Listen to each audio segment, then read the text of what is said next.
Hello to everyone celebrating Nowruz across the United States and in countries around the world. Nowruz Mubarak. For thousands of years, this has been a time to gather with family and friends and welcome a new spring and a new year. Last week, my wife Michelle helped mark Nowruz here at the Whitehouse.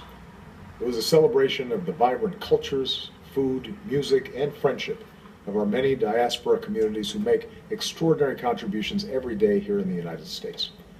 We even created our own Haftzin, representing our hopes for the new year.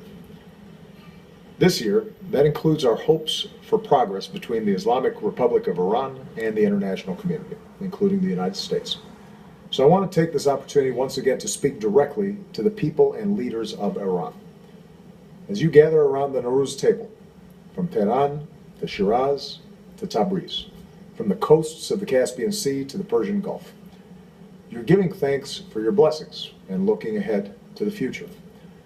This year we have the best opportunity in decades to pursue a different future between our countries. Just over a year ago, we reached an initial understanding regarding Iran's nuclear program, and both sides have kept our commitments. Iran has halted progress on its nuclear program and even rolled it back in some areas. The international community, including the United States, has provided Iran with some relief from sanctions. Now our diplomats and our scientists are engaged in negotiations in the hopes of finding a comprehensive solution that resolves the world's concerns with Iran's nuclear program. The days and weeks ahead will be critical. Our negotiations have made progress, but gaps remain. And there are people in both our countries and beyond who oppose a diplomatic resolution. My message to you, the people of Iran, is that together we have to speak up for the future we seek. As I've said many times before, I believe that our countries should be able to resolve this issue peacefully with diplomacy. Iran's supreme leader, Ayatollah Khamenei, has issued a fatwa against the development of nuclear weapons, and President Rouhani has said that Iran would never develop a nuclear weapon. Together with the international community, the United States has said that Iran should have access to peaceful nuclear energy, consistent with Iran's international obligations. So there is a way for Iran, if it is willing to take meaningful, verifiable steps, to assure the world that its nuclear program is in fact for peaceful purposes only. In this sense, Iran's leaders have a choice between two paths.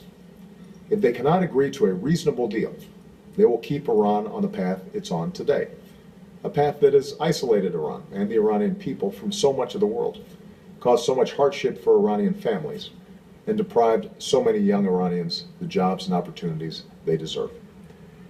On the other hand, if Iran's leaders can agree to a reasonable deal, it can lead to a better path, the path of greater opportunities for the Iranian people, more trade and ties with the world, more foreign investment and jobs, including for young Iranians, more cultural exchanges and chances for Iranian students to travel abroad, more partnerships in areas like science and technology and innovation.